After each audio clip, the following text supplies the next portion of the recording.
పాసమైలారం ఘటనపై తీవ్ర దిగ్భ్రాంతి వ్యక్తం చేశారు సిపిఐ కార్యదర్శి నారాయణ. సిగాచి పరిశ్రమలో జరిగిన ప్రమాదంలో కార్మికులు మృతి చెందడం బాధాకరమన్నారు.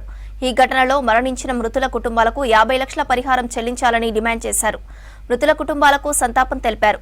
సిగాచి పరిశ్రమలో జరిగిన ఘటనపై విచారణ చేసి చర్యలు తీసుకోవాలన్నారు నారాయణ.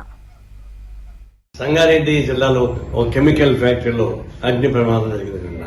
కెమికల్ ఫ్యాక్టరీ అత్యంత ప్రమాదకరమైన అగ్ని ప్రమాదం. ఈ అగ్ని ప్రమాదం జరిగిన తర్వాత అందరూ పోయి ఎంక్వైరీ చేస్తారు. కానీ అసలు ఇట్లాంటి కెమికల్ ఫ్యాక్టరీస్, ఫార్మాస్యూటికల్స్ ఇవన్నీ కూడా రెగ్యులర్గా విజిట్ చేయడం లేదు. పొల్యూషన్ బోర్డు చేయడం లేదు, ఇండస్ట్రియల్ డిపార్ట్మెంట్ చేయడం లేదు. చనిపోయిన తర్వాత సంతాపానికో ఎంక్వైరీకో పోతున్నారు. అదిగా చూడాల్సింది. ఫ్యాక్టరీలు జరుగుతున్నప్పుడే పీరియాడికల్ చెకప్ ఒక పొల్యూషన్ బోర్డు వాళ్ళు, ఇండస్ట్రియల్ డిపార్ట్మెంట్ వాళ్ళు అది మెయింటెనెన్స్ సరిగా ఉంది లేదు చూసుకోవడం లేదు. దానివల్ల చాలా మందికి అన్యాయం జరుగుతూ ఉంది. ఇప్పటికైనా ఎంక్వైరీ కమిటీకి గవర్నమెంట్ వేసిన మంచిది. నేను డిమాండ్ చేసేది ప్రతి ఒక్కరికి 50 లక్షల రూపాయలు కాంపెన్సేషన్ ఇవ్వాలని చెప్పి, అదే పీరియాడికల్ చెకప్ అన్ని ఇండస్ట్రీస్ ఇవ్వాలని చెప్పేసి భద్రతా చర్య తీసుకోవాలని చెప్పని